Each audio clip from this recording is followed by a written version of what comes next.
Hello বন্ধুরা, welcome back to my another mini blog. আশা করি তোমরা সকলে খুব ভালো আছো আর আমরাও ভালো আছি। আজকে এখান থেকেই শুরু করলাম ব্লগটা। এই যে এখন আমরা বেরোচ্ছি, যাচ্ছি চোখের ডাক্তারের কাছে চোখ দেখাতে।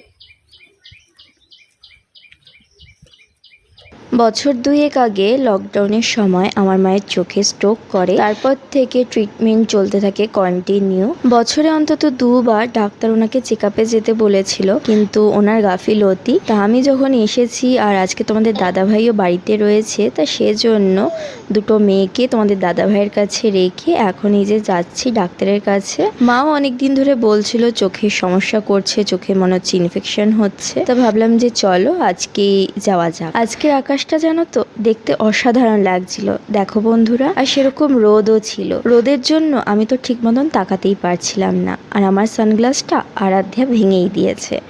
খেলতে খেলতেও ভেঙে ফেলেছে, কি আর করব। এখন এই যে যশোর রোডে ভ্যানের মধ্যে রয়েছি, আর আমরা গেছিলাম হচ্ছে হাবড়ার সপ্তর্ষি নার্সিংহোমে। সেখানে অনেক রকমের ডাক্তার বসে, চোখের ডাক্তার, কানের ডাক্তার, এমনকি ডেলিভারি সমস্ত কিছুই হয় এই নার্সিংহোমে। তা নার্সিংহোমটা ছিল হাবড়া পেট্রোল পাম্পের একদম পাশে।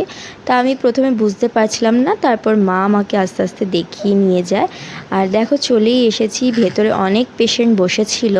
এখানে একদিন আগে নামটা লিখিয়ে রাখতে হয়, আর আমার মায়ের নাম্বার ছিল 6 নম্বর। মায়ের সাথে সাথে আমিও একটু চোখ দেখিয়ে নিলাম। তা খুব বেশি একটা সময় লাগেনি, আর খুবই নিখুঁতভাবে তারা কাজ করছিল। বেশ ভালোও লাগলো ডাক্তারবাবুর কথাবার্তা শুনে। তা বাড়ি ফেরার পথে এখন এই যে বাড়ির জন্য নিয়ে নিচ্ছি মিষ্টি। আর এই দোকানটায় দেখো কত রকমের মিষ্টি পাওয়া যায়। সব কটা মিষ্টি কিন্তু এখানে টাটকা, আর খেতেও কিন্তু অসাধারণ। আমি হাবড়াতে যতবার আসি ততবার এখান থেকে মিষ্টি খাই। তোমরা কারা কারা হাবড়ার মিষ্টি খেয়েছো অবশ্যই কমেন্টে জানিও। এখন এই যে বাড়ি ফিরছি। তাহলে বন্ধুরা, আজকের ছোট্ট মিনি ব্লগটা ভালো লাগলে অবশ্যই একটা লাইক করো, কমেন্ট করো। আর যারা আমাদের চ্যানেলে নতুন তাদেরকে বলবো অবশ্যই চ্যানেলটিকে সাবস্ক্রাইব করে পাশে থাকতে।